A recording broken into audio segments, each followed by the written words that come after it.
Para sa maraming Pilipino, kanin is life. Kaya naman sa mga restaurant at karinderya, hindi pwedeng mawala sa menu ang kanin. Pero kahit ito ang kinakain ng karamihan, marami pa rin daw ang nasasayang at hindi inuubos.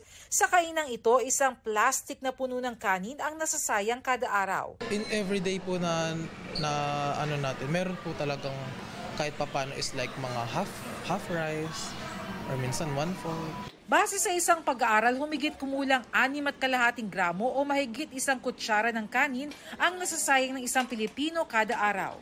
At kapag pinagsama-sama, aabot ito sa 255,000 metric tons na bigas sa buong taon o katumbas ng mahigit 5 milyong sako.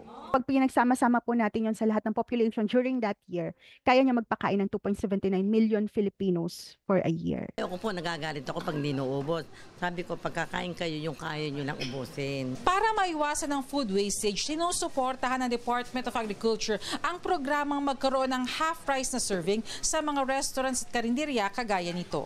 Gustong i-revive ni Secretary yung bill na ma-offer yung half-price. For example, yung 255,000 metric tons at 43 pesos per kilo, that will translate to about 3.6 billion pesos worth ng bigas annually. So, malaking pondo yun. Ayon sa PhilRice, may 47 local ordinances ngayon kaugnay ng pagbebenta ng half-rice sa mga kainan.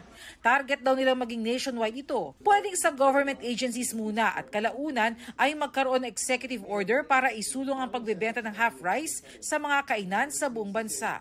Tinanong namin ang mga kapuso online kung pabor sila rito. Sagot ng isa, pabor dahil sapat naman na daw ang kalahating serving ng kanin at humingi na lamang kapag kulang pa. Pabor din ng isa pa, lalo na raw sa mga fast food chain.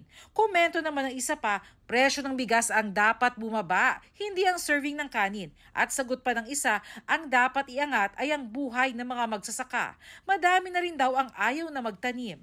Sakto lang po sa tiyan mo, hindi sobra. Karamihan sa restaurant, dami talaga naiiwan mo na tere. Sayang, natatapon po yung pagkain. Para sa GMA Integrated News, Bernadette Reyes, ang inyong saksi.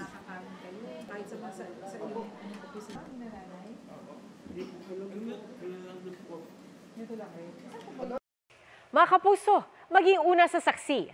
Mag-subscribe sa GMA Integrated News sa YouTube para sa iba't ibang balita.